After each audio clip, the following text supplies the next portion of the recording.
2017년 3월 멕시코, 누군가의 SNS에 올라온 사진 한 장이 멕시코 전역을 발칵 뒤집어놨는데요.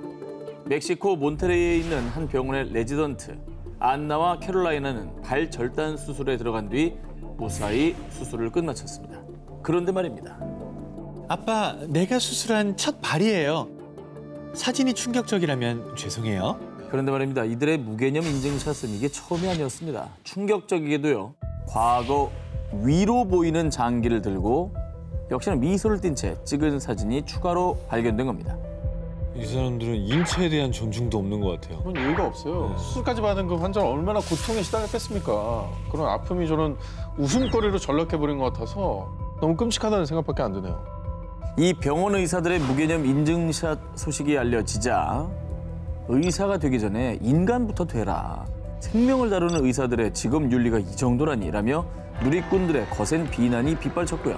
사람들의 비난이 계속되자 병원 측에서는요. 환자 인권이 짓밟힌 것에 대해 사과를 전합니다. 무리를 빚은 의사는 해고했습니다. 라고 전했습니다. 환자에 대한 존중은 안중에도 없었던 의사들. 부디 지금이라도 자신이 한 행동이 얼마나 끔찍한 일인지 깨달았길 바랍니다. 다음 특종입니다. 2014년 11월 4일 새벽 일본 가나가와현 가와사키의 한 요양병원. 당시 당직이었던 직원 이마이 하야토는요. 졸음을 쫓을 겸 요양원을 나와 주변을 거닐고 있었습니다. 그런데 저기 왜 사람이 쓰러져 있지? 1층 정원에서 쓰러져 있는 한 노인을 발견. 안타깝게도 그는 이미 사망한 상태임을 확인합니다. 이후에 이마이는 곧바로 경찰에 신고했고요. 조사 결과 사망자는 요양원 4층에서 지내던 87세 노인으로 밝혀졌습니다. 아이고. 사인이 뭔지가 궁금하네요. 이 추락 사건이 일어나고 얼마 뒤 4층 베란다에서 또 86세 여성이 추락을 합니다. 그리고 약 3주 뒤에는 6층에서 96세 여성이 추락해 모두 사망하는 사건이 잇따라 발생했습니다. 아, 이게 비슷한 사건이 계속해서 발생한다는 게 뭔가 좀 이상한 낌새가 있거든요. 게다가 세 노인이 뛰어내린 베란다에는 약 120cm의 난간이 있었는데요. 8, 90대 노인이 자력으로 넘기에는 높은 편이었기 때문에 경찰은 이 사건을 타살로 추정하고 본격적인 수사에 돌입했습니다. 그리고 5개월 뒤 경찰이 이 연쇄 추락 사건의 유력 용의자로 한 남자를 지목했습니다. 그는 바로 요양원 직원. 어머. 이마이 하야토였습니다. 아니, 아까 처음에 신고했던 사람 아니에요? 그렇습니다. 경찰은요. 세 사건이 발생한 시각에 모두 근무했던 유일한 당직자가 이마이여서 아, 그 영감 손이 많이 가는 노인네였어요. 그래서 베란다로 불러서 던졌어요.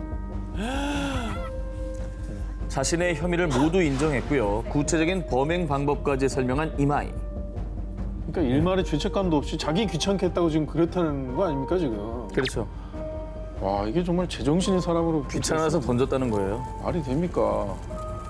자, 그리고 2018년 1월 일본 요코하마 지방법원에서 3명의 노인을 연속 살인한 요양원 직원 이마이에 대한 첫 공판이 열렸습니다. 그런데 말입니다. 저는 사람을 죽인 적이 없어요. 너무 억울합니다. 뭐야? 갑자기 살인 혐의를 전면 부인한 이마이. 왜? 그러나 2018년 3월 요코하마 지방법원은 그동안의 경찰 조사 내용을 바탕으로 그의 모든 혐의가 인정되고 앞으로 갱생 가능성도 기대할 수 없다며 사형을 선고했다고 합니다. 생명의 존엄성을 더 지켜야 할 이들의 엽기 행각. 자신들이 지은 죄를 부디 똑똑히 깨닫길 바랍니다. 지난 2016년 9월 일본 요코하마시의 한 요양병원. 이 병원에서 지내게 된 88살의 노인 야마키 씨. 그런데 이번 6일 만에 돌연 숨을 거두고 말았습니다. 갑자기 왜 그랬대요? 그런데 고인의 링거에게 이상할 만큼 많은 거품이 발견. 이에 병원 측에서는 곧바로 경찰에 수사를 의뢰했습니다. 다음 날 공개된 고 야마키의 부검 결과 계면 활성제 성분이 검출됐습니다. 수사 과정 중 야마키가 숨지기 이틀 전 사망한 다른 노인 역시 이물질에 의한 중독사였다는 것이 밝혀졌습니다. 이에 경찰에선 연쇄 살인의 가능성을 두고 수사에 돌입. 하지만 안타깝게도 당시 병원 내부의 방범 카메라는 전무했고요. 증거가 발견되지 않아 범인을 특정하기가 쉽지 않았습니다. 하지만 1년 10개월이 지난 2018년 7월 경찰은 한 여성을 긴급 체포했습니다. 누군가요? 옆에 있던 다른 환자예요? 바로 요양병원의 수간호사 구보키 아유미였습니다. 간호복을 조사하던 중 구보키 옷주머니에서 계면활성제 성분이 발견된 데다가 어머. 이 계면활성제를 투여한 날로 추정되는 날에 그녀가 야간 당번을 썼던 것이죠. 결국 80대 노인 2명을 살해한 혐의로 체포된 간호사 구보키. 그런데 경찰 조사 과정 중 제가 2명만 죽인 것 같아요. 자신이 무려 20여 명의 환자에게 범죄를 저질렀다고 자백을 했습니다. 그로써 이 요양병원 병동에서 발생한 연쇄 사망 사건의 실마리가 풀리기 시작합니다. 그런데 황당한 범행 동기가 다시 한번 일본 열도를 발칵 뒤집어놨습니다. 제가 근무할 때 환자가 죽으면 유족들한테 일일이 설명해야 되는데 귀찮았어요. 귀찮아서 간호사 일은 왜 합니까? 당시 일본 언론은 백의의 천사 탈을 쓴 악마다라며 대대적인 보도를 쏟아냈고요. 이 사건을 통해 다시는 이런 일이 발생하지 않도록 요코하마 시내병원의 약 90%가 CCTV를 설치했다고 합니다. 다음 특정도 마음의 준비를 좀 하셔야 될 것 같습니다. 이번엔 독일의 한 병원에서 있었던 일입니다. 2005년 독일 델멘 호르스트 병원. 환자에게 수상한 약물을 주입하다가 다른 동료에게 발각된 간호사 닐스 회겔. 놀랍게도 그가 환자들에게 투여한 건 중증 환자들을 사망에 이르게 할 수 있는 항부정맥제. 그런데 그럴 리 없어요. 무척이나 성실하고 헌신적인 간호사였다고요. 간호사 닐스 회겔이 살인 혐의로 경찰에 체포되자 당황스러움을 감추지 못한 동료들. 그러나 수사가 진행될수록 그의 악행들이 하나둘씩 드러나기 시작한 건데요. 그가 델멘 호르스트 병원에서 근무하게 된 2003년부터 환자들의 사망률이 2배로 증가했는데 모두 간호사 닐스 회겔의 근무 시간에 사망한 것으로 밝혀졌습니다. 이에 경찰들은 닐스 회겔이 근무했던 이전 병원들까지도 모두 조사에 들어갔습니다. 이미 땅에 묻힌 사체까지 발굴해 약물의 흔적을 조사한 결과 총 134구의 시신 중 27구의 시신에서 항부정맥제 성분이 검출됐습니다. 진짜 어렵다. 나이팅게일의 가면을 쓴 악마 닐스 회겐. 그에겐 환자의 목숨이 장난감놀이 그 자체였는데요. 환자들이 생사의 기로에 선 절체절명의 순간 이들을 심폐소생술로 되살려냈습니다. 심지어 위급한 순간 견습 간호사를 불러서 자신의 심폐소생술을 보게 하기까지 취조할 때 이런 말을 했다고 합니다. 하루 종일 병원에 있어봐요. 얼마나 심심하다고요. 그리고 제가 그 심폐소생에서 살려냈을 때 그 쾌감. 진짜 어렵다. 결국 추가 살인 혐의까지 밝혀지며 이 닐스 회겔은 2015년 무기징역을 선고받은 것으로 전해졌습니다.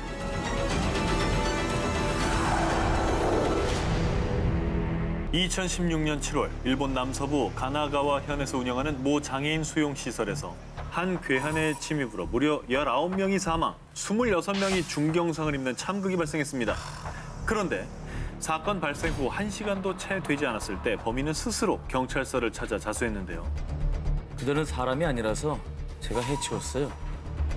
이 소름 끼치는 말을 남긴 범인의 정체는 장애인 시설의 직원이었던 우에마스 사토시. 다른 직원이 보관하던 생활관의 열쇠를 훔친 뒤 약 40여 분간 칼로 거동이 불편한 중증 장애인들을 잔인하게 살해한 겁니다. 미쳤나 봐. 사람이 할 짓이 아니지 않습니까? 가뜩이나 불편한 분들인데. 정신병이죠. 그런데 말입니다. 인간의 탈을 쓴 악마 우에마스의 만행은 이게 끝이 아니었습니다.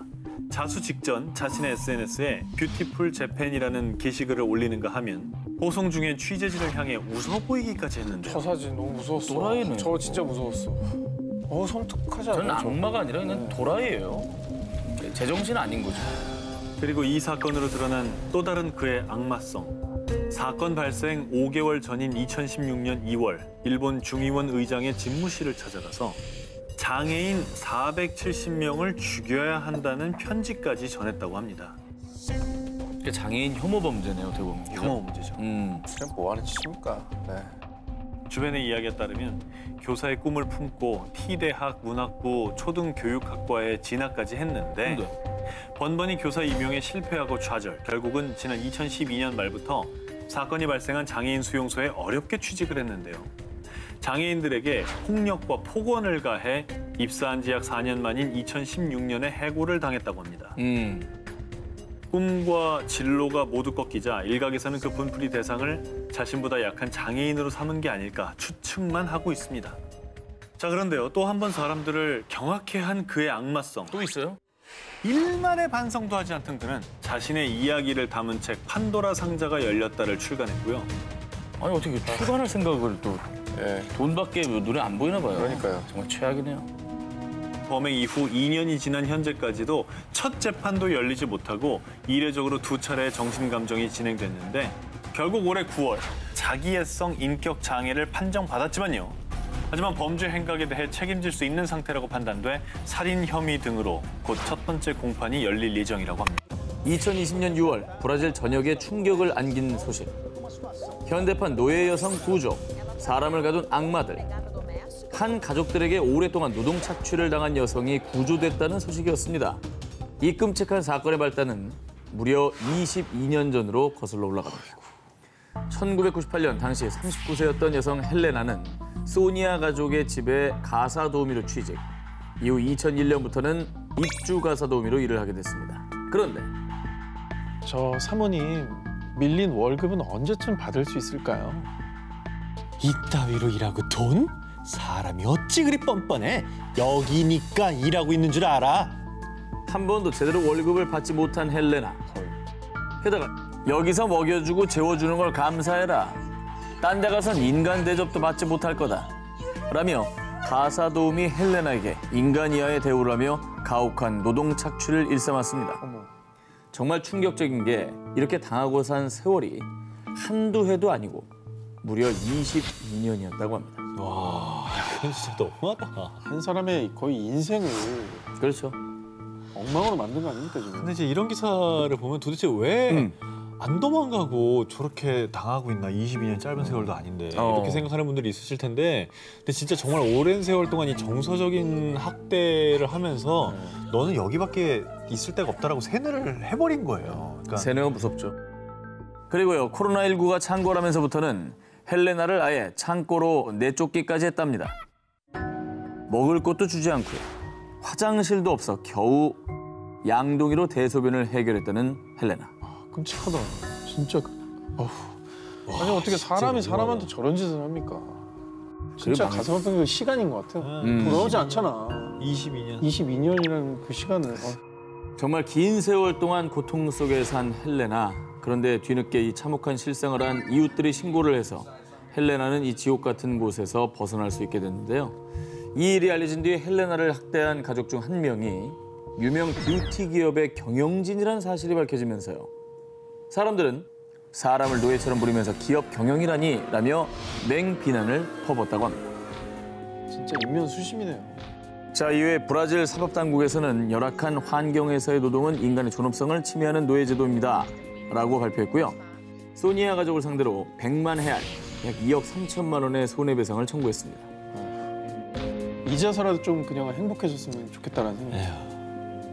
정말 누군가를 죽이고 뭐 다치게 하고 그러는 것만 나쁜 게 아닙니다. 이렇게 한 인간의 삶을 철저히 망가뜨리고도 죄책감조차 없으면은 진짜 사람이라고 볼 수 없는 거예요. 그럴 수 없죠.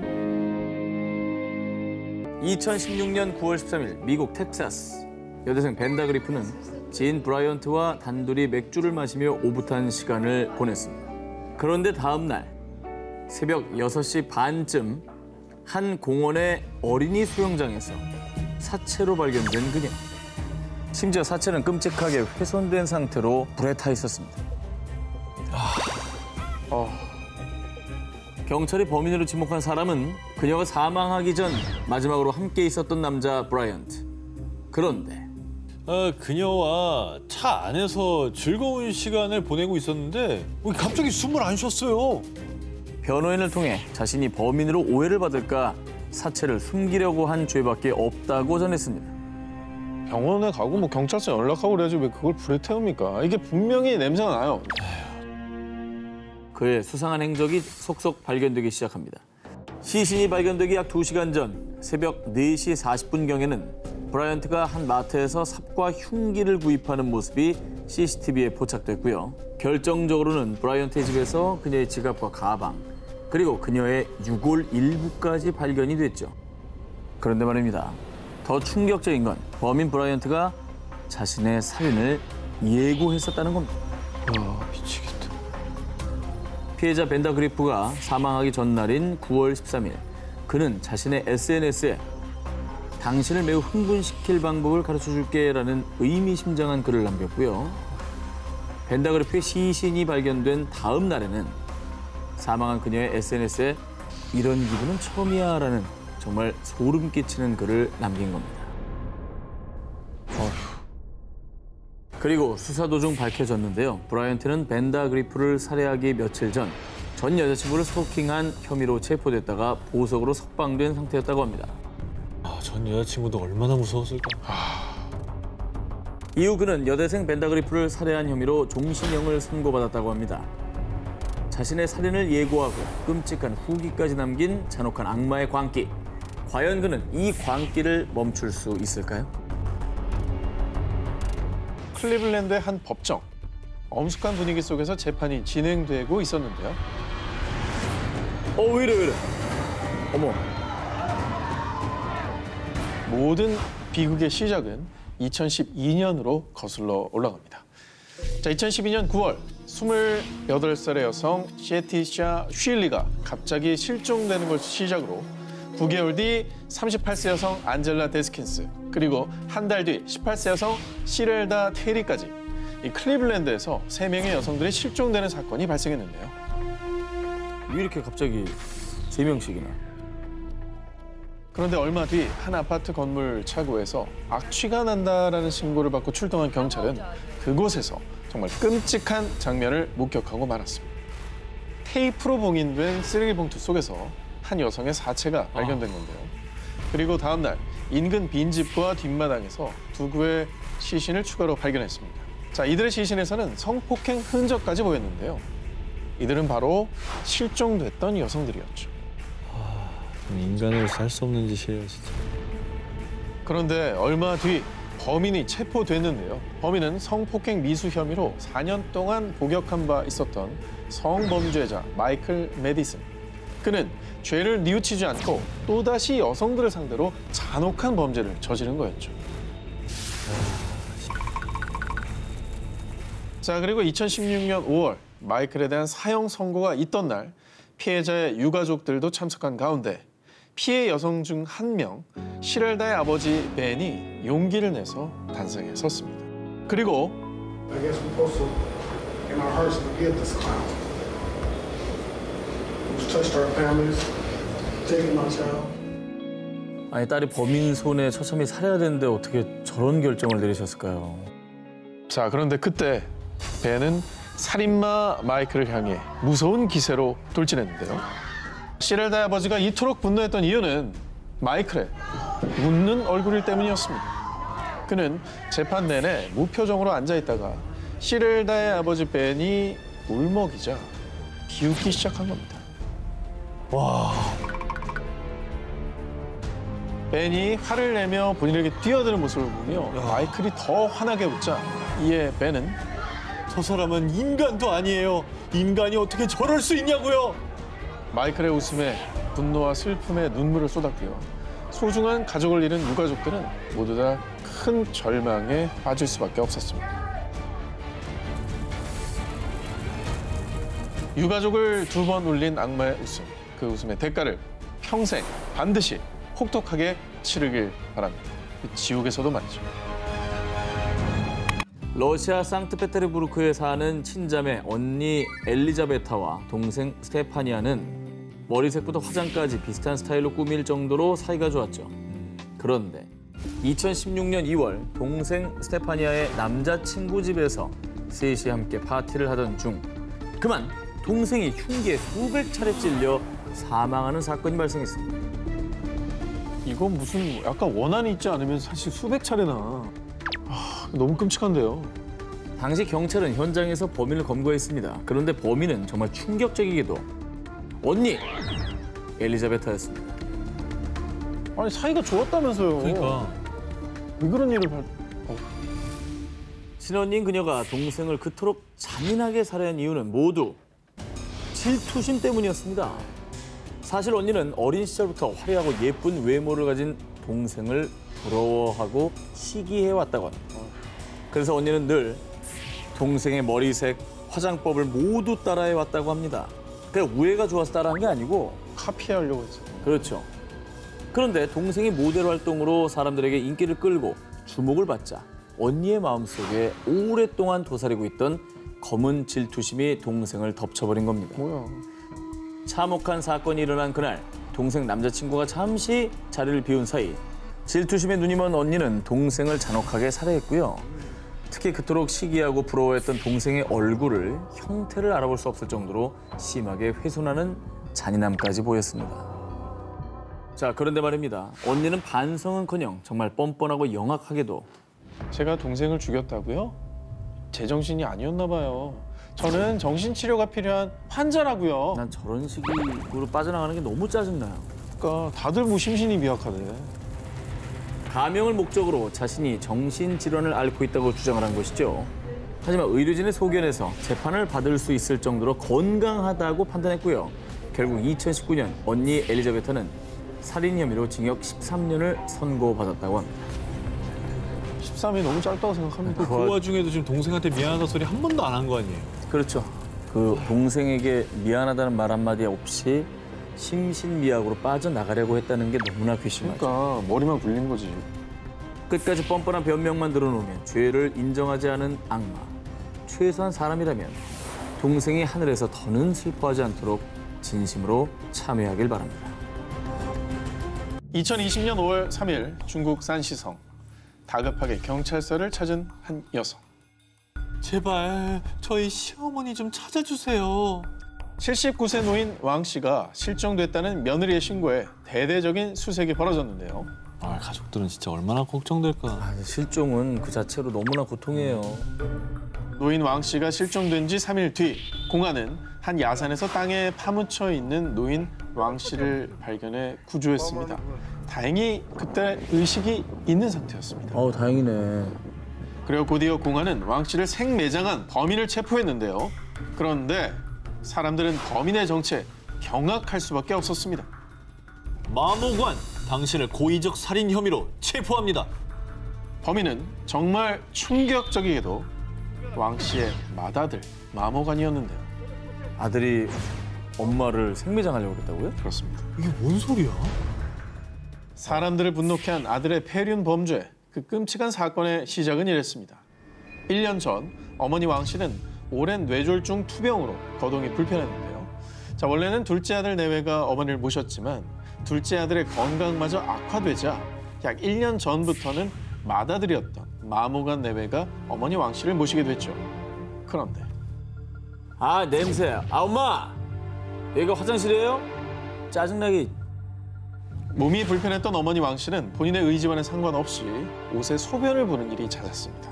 그러자 아들 마모가는 악취가 나고 간병이 귀찮다라는 이유로 자신을 낳아주고 길러준 어머니를 손수레 태운 뒤 야산에 있는 폐 무덤에 생매장하는 폐륜을 저지른 겁니다. 그러고는 시어머니 왕 씨의 행방을 묻는 아내의 질문에 친척 집에 가신 데서 버스 태워 보내드렸어. 자, 이렇게 말도 안 되는 변명을 한 거죠. 아니, 뭐, 자기 엄마잖아, 자기 엄마. 그렇죠. 엄마예요, 엄마. 아니, 음, 진정해야 돼. 자, 그런데 남편이 말도 안 되는 말을 하자 이를 수상히 여긴 아내는 곧바로 공안에 신고를 한 거고요. 잘했다. 그 뒤에 공안의 수사와 압박이 계속되자 아들 마모가는 결국 자신의 폐륜 범죄를 실토하게 된 겁니다. 자, 그런데 말입니다. 아들 마모가는 모든 범행이 드러났음에도 공안 조사에서 뻔뻔하게 간병이 얼마나 힘든지 알아? 온 집안에 악취가 나서 못 살겠다고? 자, 이렇게 반성은커녕 폐륜적인 말로 사람들의 공분을 샀고요. 당시 사건을 조사한 공안들도 절대 용납할 수 없는 비윤리적인 범죄라며 분통을 터뜨렸다고 합니다. 아니, 자기 자식이 나중에 자기한테 그래봐요. 그런 거 왜 생각 못하죠? 그런 생각 있는 사람이 저렇게 했겠습니까? 아이고야. 자, 그런데 말이죠. 정말 더 가슴이 아픈 건요. 어머니 왕 씨가 병원에서 의식을 차리자마자 꺼낸 첫 마디입니다. 우리 아들이 큰 벌을 받으면 어떡하지? 라는 말을 하셨던 겁니다. 2016년 10월 싱가포르의 한 병원에 5살 남자아이가 온몸에 3도 화상을 입고 심각한 상태로 실려왔습니다. 그런데 아이를 진찰하던 의사는 깜짝 놀라고 마는데요. 이게 뭐야? 누가 이렇게 때린 거야? 아이는 화상뿐만 아니라 입술은 찢어지고 코뼈에는 금이, 심지어 갈비뼈도 골절된 상태였습니다. 이에 의사는 아이가 수개월 동안 학대받은 것으로 판단, 아이의 부모를 경찰에 신고했는데요. 부모가 때린 건가요? 그렇습니다. 그런데 경찰에 체포된 부모가 처음 한 말이 엽기적입니다. 아, 애가 말을 안 듣잖아요. 아, 혼나야 정신을 차리지. 아이 부모가 자행한 끔찍한 훈육의 실체가 저 훈육이란 말도 좀 버리고 싶네요. 훈육이 무슨 훈육이야 이 저게. 학대가 아니, 무엇이냐? 아니 애가 과자통을 뒤집어 엎었어요. 애는 과자통을 당연히 뒤집어요. 그걸 다 뒤집고 다 어지른다고. 그냥 애는 당연한 거야, 그게. 목욕을 안 하려고 하니까 혼낸 거죠. 애기는 다 목욕을 하기 싫어해. 5살 아들이 실수로 과자가 담긴 통을 엎으면 부모는 아이에게 주먹질을 가했고요. 아들이 스스로 목욕을 하지 않으면 부모는 펄펄 끓인 뜨거운 물을 아들의 온몸에 부어버렸다고 합니다. 미쳤나 보네 저거. 그것도 하루가 멀다 하고 계속 아이에게 학대를 가해왔던 겁니다. 저게 무슨 훈육이야. 학대 고문이죠 저거. 그건 자기 화풀이고요. 예. 어떤 말로 정당화 될 수 없습니다. 자신들의 끔찍한 만행을 정말 아무렇지도 않게 얘기한 악마들. 그런데 더 충격적인 건요. 부모는 화상으로 고통스러워하는 5살 아들을 치료해주기는커녕 아파서 운다고 좁은 고양이 우리에 몇 시간 동안 가둬놓았다고 하는 저기다가? 저 3장 아니야? 그렇습니다. 한참 지나 아이가 움직이지 않자 부모는 마지못해서 아이를 병원에 데려왔던 겁니다. 마지못해? 하지만 정말 가슴 아프게도 부모의 끔찍한 학대에 시달린 5살 아들은 끝내 숨을 거두고 말았는데요. 자, 그런데 정말 끝까지 인간의 길을 포기한 악마들은 이런 말을 남겼다고 합니다. 그러게 진작에 말을 잘 듣지. 난 아이가 잘 되라고 그런 거라고요. 결국 5살 아들을 무자비하게 학대하고 죽음에 이르게 한 부모는 징역 27년형을 선고받았다고 하는데요. 여러분, 학대는 훈육이 아닙니다. 그리고 아이는 결코 부모의 소유물도 아닙니다. 지난 5월 태국 방콕 2살 아들을 둔 엄마 니타 원권의 안타까운 사연이 수많은 이들을 가슴 아프게 했습니다. 아들의 병원비가 없어요. 이 마스크로 우리를 도와주세요. 니타 원권이 자신의 SNS에 2살 아들이 해산물 알레르기 반응을 보이는 희귀 질환으로 고통받고 있다며 치료비 마련을 위해 마스크를 사달라는 내용의 글을 올린 겁니다. 그리고 그녀의 안타까운 사연에 수많은 누리꾼들이 마음을 보탰고요. 니타 원권은 약 3억 5천만 원의 수익을 올렸다고 전했습니다. 그런데 며칠 뒤 아이가 치료를 잘 받았다는 반가운 소식 대신 들려온 끔찍한 소식. 안 돼. 아픈 아들의 치료비로 모금을 한 여성이 아들에게 표백제를 먹인 혐의로 체포됐습니다. 아니 약을 먹여야지 왜 표백제를 먹여요? 아니, 왜 그랬대? 뭐야? 아까는 뭐 도와달라고 아픈 아이를 위해서 나는 되게 힘들다고 이렇게 마스크 팔지 않았습니까? 아 어떻게 된 겁니까? 돈은 다 어디 간 거예요? 니타 원권의 만행은 아이가 병원에 입원하면서 드러났습니다. 2살 아들의 병원 검사 결과 니타 원권의 아들의 위와 장에서 표백제, 세정제 등에 쓰이는 산성화학 물질이 대량으로 검출된 겁니다. 그리고 엄마가 말한 해산물 알레르기는 없었는데요. 사기친 거야? 이후 경찰 조사에 따르면 엄마 니타 원권이 2살 아들에게 강제로 표백제를 먹여 아파 보이게 한 뒤 거액의 모금액을 갈취하려 했던 겁니다. 그리고 2살 아들을 이용해 모은 이 돈은 온라인 도박에 사용했다는 것이 드러났습니다. 아 그 도박비 벌려고 아들들한테 표백제를 먹였다는 거예요? 그거예요? 맞네. 여기서 더 충격적인 건요. 더 충격받을 게 더 뭐가 있어? 있어 여기서. 이 엄마가 아이를 데리고 병원에 온 게 이번이 처음이 아니란 겁니다. 상습범이구만. 2018년 니타 원권은 자신이 입양한 4살 딸이 희귀 질환에 앓고 있다면서요. 기부금을 모금하고 온라인으로 물품을 판매했었는데 그런 안타깝게도 이 소녀는 2019년 세상을 떠났다고 전해졌죠. 야, 이게 그런데 4살 딸과 2살 아들의 증상이 너무나도 비슷했다고 합니다. 이 가슴 아픈 사건이 전해진 뒤 일명 표백제 엄마로 불리게 된 리타 원고는요. 현재 아동학대, 살인미수, 사기 등의 혐의로 조사를 받고 있는 것으로 전해졌는데요. 부디 제대로 된 조사가 이루어져서 엄마가 아닌 범죄자 리타 원권의 죄가 명명백백히 밝혀지길 바랍니다. 사이코지만 안 괜찮아 싶고 4위를 공개하겠습니다.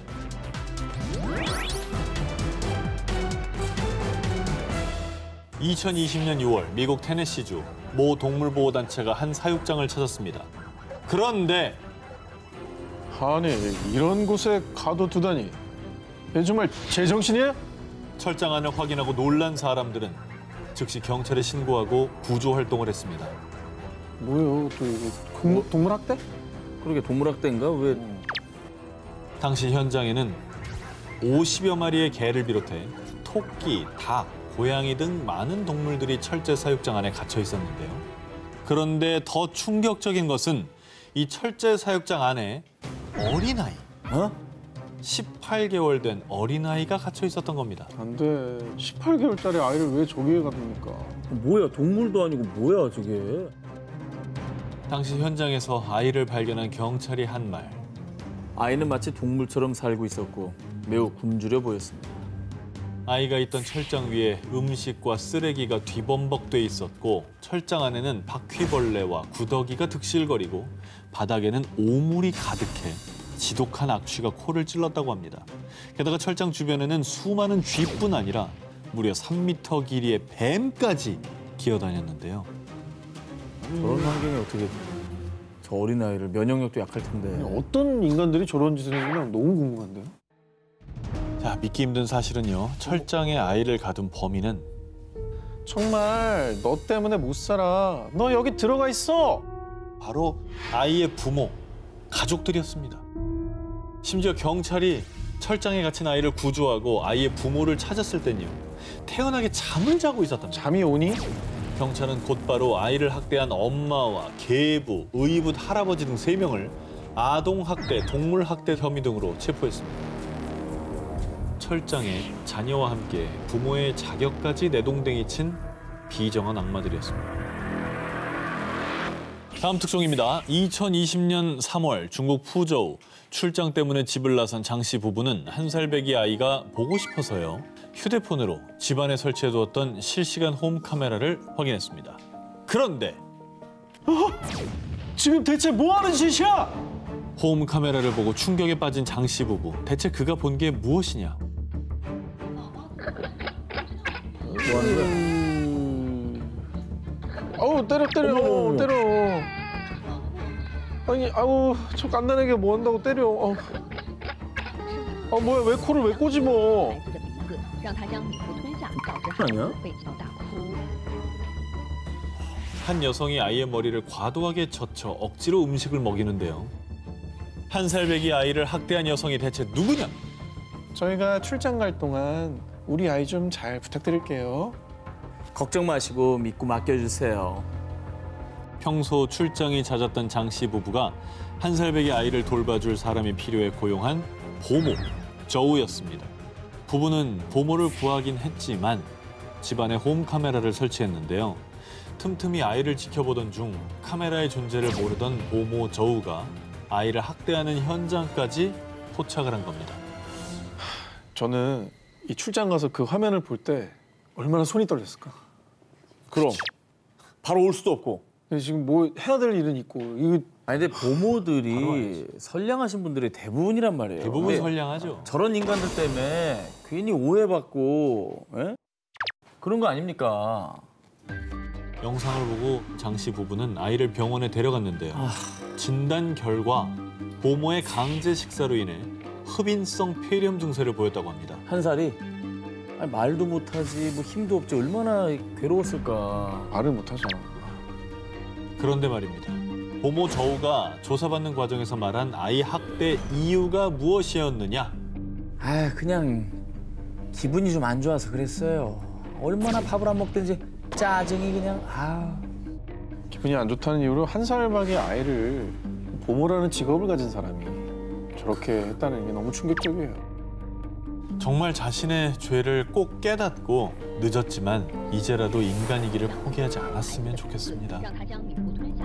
독일 북서부에 위치한 슐로스 홀트 스티켄브로크. 모 금속 부품 회사에서 근무하던 56살의 클라우스 오.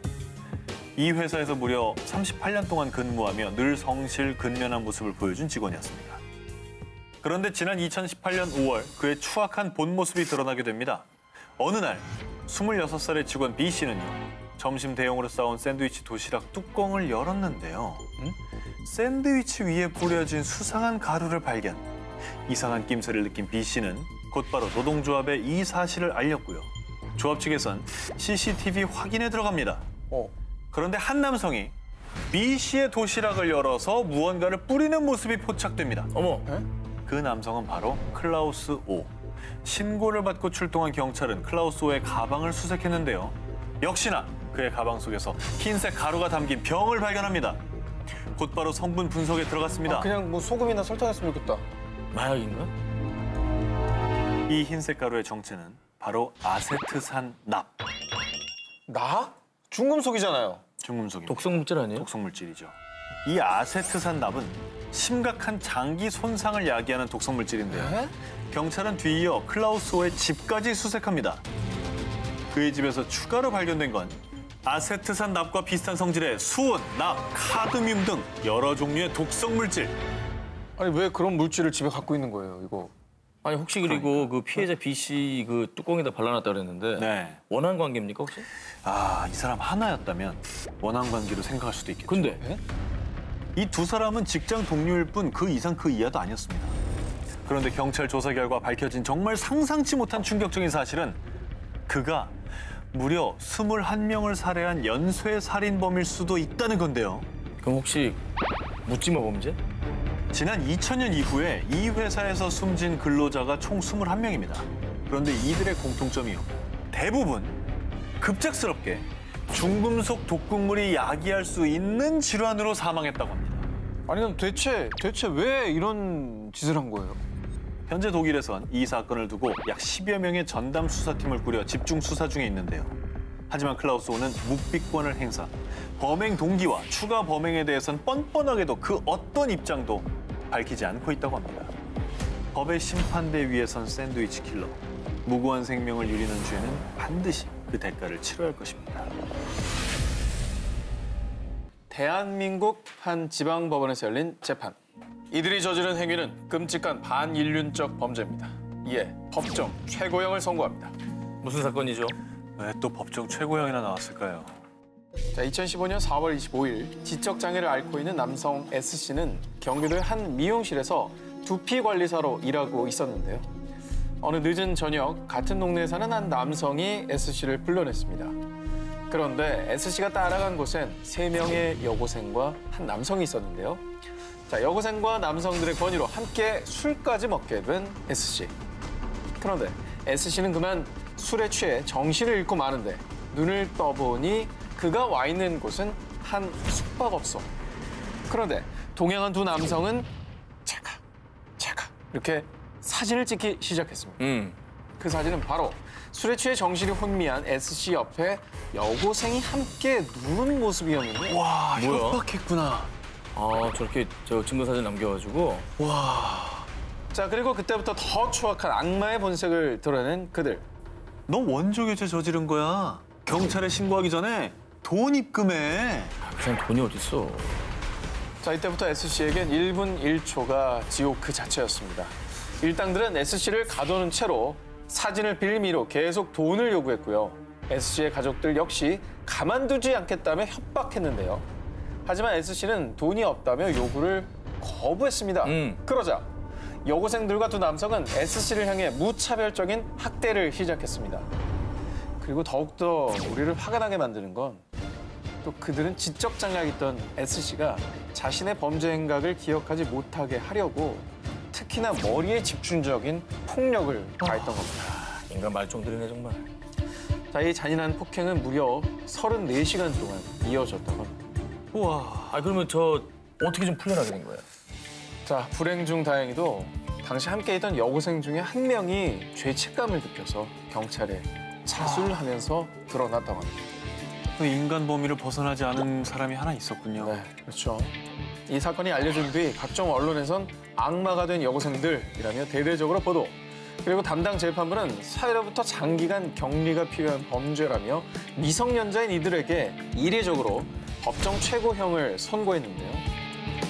현재 피해자인 S씨는 심한 폭행으로 뇌 손상 및 실명 위기 등 심각한 후유증에 시달리고 있다고 하는데요. 부디 건강을 회복하고 마음의 상처도 치료될 수 있기를 기원합니다. 조용하고 아름다운 작은 마을 중국 푸저우시 신덴진 지엔티엔촌. 2013년 이곳에 이사온 허난성 출신의 구어 씨. 자신을 소규모 연예기획사 사장으로 밝힌 그는 늘 친절하고 상냥한 모습으로 이웃 주민들과도 친하게 지냈습니다. 그런데 2013년 7월의 어느 날 평소 여러 반려동물을 키우던 구어 씨는 알고 지냈던 이웃 여성 차오 씨에게 혹시 그 카멜레온 좋아하면 구경하실래요? 라며 자신의 집으로 초대했습니다. 그런데 세상 친절하던 이웃은 순식간에 악마로 돌변합니다. 함께 지하 창고를 내려간 고 씨와 이웃 여성 차오 씨. 그런데 고 씨는 갑자기 차오 씨를 무자비하게 폭행한 뒤 성폭행을 저질렀고요. 달아날 수 없도록 한쪽 발목엔 쇠사슬까지 채워놨습니다.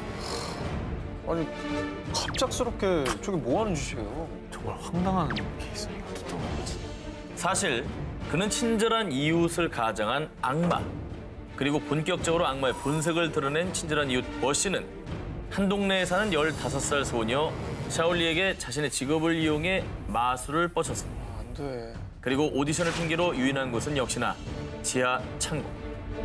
아니, 근데 지하 창고에는 뭐 아직도 차오 씨가 감금되어 있었을 거 아니에요? 진짜 끔찍하네요. 범죄 영화 보는 것 같아 믿기지가 않아요. 범죄 영화도 이렇게 악랄한 게 있나요? 네. 하지만 15세 소녀 샤올리는 어떻게든 살아야 되겠다는 마음으로 살갗이 벗겨지는 아픔도 불사 죽을 힘을 다해서 쇠사슬에 묶인 발을 빼내 결국 탈출에 성공했습니다. 다행히도 인근 주민을 만나 도움을 요청했고 신고를 받고 출동한 공안은 지하 창고에 갇혀있던 차오 씨까지 무사히 구출해낼 수 있었다고 합니다. 정말 다행이네요. 그래서 범행을 저지른 고 씨는 어떻게 잡혀서 처벌을 받았습니까? 샤올리가 달아난 것을 알아챈 뒤 고 씨는 급히 도망을 쳤지만 결국 석 달 뒤인 2013년 10월 15일 중국 강소성에서 체포가 됐습니다. 그런데 끝까지 정말 뻔뻔하게도 그래요. 둘 다 내 지하 창고에 가두고 성노예로 삼으려고 했어요. 라며 자신의 끔찍한 범행을 마치 자랑처럼 떠벌렸다고 합니다. 말도 안 된다, 진짜. 악마의 소름 끼치는 두 얼굴. 믿을 수 없지만 어딘가에서도 이와 비슷한 또 다른 악마가 본 모습을 속이고 있을지도 모릅니다. 2008년 중국 장베이구에 사는 사업가 스청 차오는 고아인 7살 왕모 양을 양녀로 입양했습니다. 그의 입양 소식은 지역 사회의 큰 뉴스였는데요. 그 이유는 중국 닝보 지역에서 섬유 공장, 박물 사업 등 여러 분야의 사업체를 거느린 스청 차오는 지역 내 초등학교 설립에 기부금을 쾌척하거나 또 공공복지 산업을 지원하는 등 덕과 또 부를 갖춘 재벌로 유명한 지역 유지였기 때문입니다. 그런데 7년 후 만신창이가 된 채 장베이구 파출소를 찾아온 왕모 양. 집에 사는 악마를 신고합니다. 그 사람이 저를 8년 동안 8년 동안 참은 거예요? 자, 그간에 있었던 일을 소녀가 밝혔습니다. 그 내용은 정말 처참 그 자체. 양 아버지인 스청차오에게 무려 8년 동안 성폭행을 당했고요. 또한 그의 내연녀인 황춘 мя오도 합세해 소녀를 학대하고 심지어는 성폭행을 돕기까지 했다고 합니다. 저러려고 입양한 거야? 저러려고 입양했네. 저러려고 입양했어. 그리고 또 주위에 또 신망이 높으니까 와. 아무도 의심 안 할 거라고 또 마음을 놨겠죠. 아니, 와. 게다가 두 사람은 왕모양 이외에도 가출 학생들이 모인 커뮤니티를 통해 의붓 딸과 비슷한 또래 10대 여학생들을 꼬드겨 똑같은 범행을 저질렀다고 하는데요. 그 내연녀는 저게 기분이 안 나쁜가? 왜 저러는 거야? 이 사건이 밝혀지면서 중국 동부 장베이구 전체는 큰 충격에 빠졌고요. 지역 유지이자 양아버지였던 시청차오를 향해 비난이 쏟아졌습니다. 이후에 경찰은 곧바로 수사에 착수했는데요. 하지만 시청차오는 이미 사업체를 모두 접고 나이지리아로 도피한 상황. 하지만 다행히도 또 다른 용의자인 내연녀 황춘 мя오를 체포했고요. 그녀는 2017년 중국 원주구 인민법원 1심 재판에서 아동 학대 및 성폭행 방조 혐의 등으로 징역 13년 선고받았습니다. 현재 의붓아버지 스승차오는 해외 도피 사범으로 공안기관으로부터 적색 수배령이 내려진 상황이라고 합니다. 반드시 잡혀야 돼요. 나이지리아 남부 베닌시티의 한 구호기관. 여성의 자립을 지원하는 구호기관 직원 마담 산드라는 나이지리아 여성들을 향해 유럽에서 취업을 시켜주겠다며 인원을 모집했습니다. 그런데 마담 산드라는 자신을 찾아온 여성들에게 갑자기 태도를 바꿉니다. 생활비 집세까지 해가지고 선입금을 좀 해주세요. 이 정도는 가서 금방 볼 수 있어요. 냄새 나네 벌써. 냄새 나죠? 벌써 냄새 나네. 네. 유러피안 드립을 꿈꾸는 여성들에게 요구한 금액은 1인당 무려 38,000유로, 약 5천만 원이었습니다. 말도 안 되는 소리 하고 있어. 그녀의 실체는 사기꾼, 아니 악마 그 자체였습니다. 나이지리아 여성들이 도착한 곳은 독일 서부 지역의 도시 트리어. 하지만 애초에 약속한 슈퍼마켓이나 미용실이 아닌 성매매업소. 아, 그것만은 아니길 바랬다. 진짜 그것만은 아니길 바랬어. 이 악마의 꼬드김에 넘어간 그녀들이 이곳에서 겪은 생활은 매우 처참했습니다. 하루에만 무려 20명에 가까운 남성들을 상대했다고 합니다. 게다가 집세 및 소개비라는 명목으로 매월 약 130만 원에 가까운 돈을 송금해야 했다고 합니다. 계속 또 돈을 뜯어냈다고? 5천만 원 선입금하고 매월 130만 원씩 뜯어갑니다. 아, 이거 정말 나쁜 사람이다. 그런데 정말 다행히도 독일에선 불법 외국인 노동자와 고용주를 강력하게 처벌하는데요. 위조 신분증으로 활동하던 이 여성들은 결국 신고를 받아서 이 지옥 같은 생활에 종지부를 찍을 수 있었습니다. 그리고 한편 나이지리아 국립인신매매 방지국은 2017년 8월 마담 산드라를 런던 히드로 공항에서 체포할 수 있었다고 합니다. 라이베리아 출신이었던 그녀 또한 런던에서 간호사로 취직을 했는데 월급만으로는 자신의 사치를 충족시키지 못하자 돌변한 거라고 합니다. 잘 아니까 이용한 거죠. 그렇죠. 잘 아니까. 네. 같은 입장이었으면 그러면 안 되죠. 캐나다에 사는 29세 청년 루카 메그노타. 펀칠한 키에 푸른 눈동자를 가진 그는 모델로도 활동했을 만큼 준수했습니다. 하지만 그의 속에는 악마들이 들끓고 있었습니다. 매우 악질적인 취미가 있었으니 바로 동물 학대. 자신이 키우던 고양이들을 잔인하게 익사시키거나 뱀에게 먹잇감으로 주기까지. 헐. 게다가 반려동물을 학대한 영상을 엽기 사이트에 올려서요. 캐나다의 동물 보호단체에서는 이미 악명 높은 요주인물이었습니다. 그런데 말이죠. 나약한 동물에 대한 그의 학대는 걷잡을 수 없이 악랄해져서 그 대상이 사람으로까지 확대가 됐습니다. 아, 네. 2012년 어느 날 편의점에 간 메그노타는 중국인 남자 아르바이트생 린준을 만났고요. 동성애적 성향이 있던 두 사람은 연인으로 발전합니다. 애인 린준을 자신의 집으로 초대한 루카 메그노타. 그런데 그는 문이 닫히자마자 엽기 살인마로 돌변합니다. 린준의 옷을 벗기고 사지를 묶었습니다. 이어서 그가 가져온 것은 아이스픽. 그리고는 정말 잔인하게도 신체 수십 군데를 찔러 살해했습니다. 그리고 그 시신을 토막내는 등 엽기적인 살인 행각을 벌였다고 합니다. 그리고 정말 더 소름 끼치는 일은 지금부터입니다. 이 모든 장면을 촬영한 뒤 역시나 엽기 사이트에 올렸다고 합니다. 와, 이건 진짜 악마구나. 이후에 문제 동영상이 인터넷상에 급속도로 퍼지자 루카 메그노타는 재빨리 다른 나라로 도피를 했지만 결국 2012년 6월 독일 베를린에서 체포됐습니다. 그는 뻔뻔하게도 자신은 정신질환이 있다며 무죄를 주장. 하지만 결국 2014년 시신 훼손 및 1급 살인 혐의로 무기징역 선고가 내려졌다고 합니다.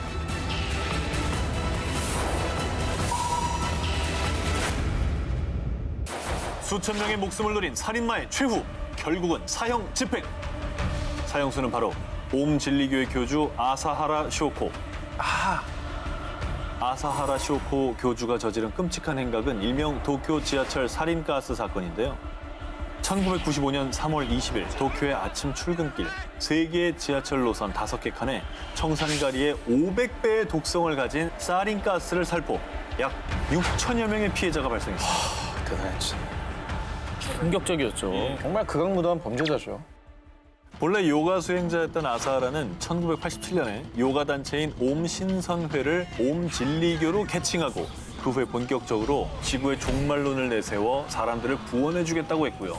또 결정적으로 모 잡지에 그의 공중부양 사진이 공개되자 사람들은 그를 더 신격화하게 됐습니다. 제가 잠깐 뜬 거네 보니까. 지금 보면 참 웃음도 안 나오는 그 사진인데. 그런데 이 아사하라 교주의 더러운 속내는 따로 있었습니다. 이 세상의 왕은 나 하나면 충분해. 내가 바로 진리다. 일왕을 폐위시키고 자신이 왕으로 군림할 수 있는 새로운 왕국, 일명 진리국을 세우고자 한 겁니다. 상또라이네.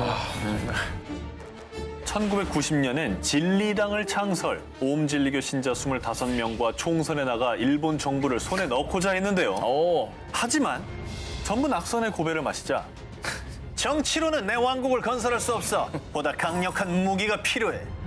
그야말로 악마의 왕국을 건설하기 위한 그의 행보는 더욱 파국으로 치닫게 됩니다.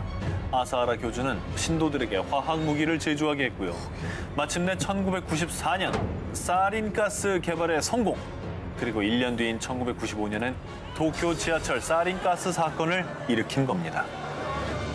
사람들을 패닉으로 빠뜨려서 자기에게 뭔가 권한을 내놓든지 뭔가 그걸 했을 난 살려주세요 하면서 숭배하게끔? 예. 그런데요, 그가 죽어도 이 악몽은 끝나지 않고 있습니다. 약 1,500여 명이 넘는 옴진리교의 잔존 세력들이 새 종교명인 알레프로 여전히 일본 전역에서 아사하라를 신처럼 여기며 활동 중이라고 합니다. 어머. 10월에 벌어진 최근의 사건입니다. 멕시코시티 북동부 교외 지역 에카테펙. 자, 이곳의 경찰들은 이 일대에서 일어난 실종 사건의 용의자를 수색 중이었는데요. 그런데 어딘가 수상한 모습으로 유모차를 끌고 가던 한 부부를 발견합니다. 경찰들은 그들이 밀고 가던 유모차를 열어봤는데요. 끔찍하게도 토막난 시신이 가득 들어있었습니다. 유모차네? 유모차에 이토록 끔찍한 범죄를 저지른 이들 부부는 남편 후안 카를로스와 아내 패트리샤. 그 뒤에 경찰은 이 부부가 소유한 두 채의 집을 급습했는데요.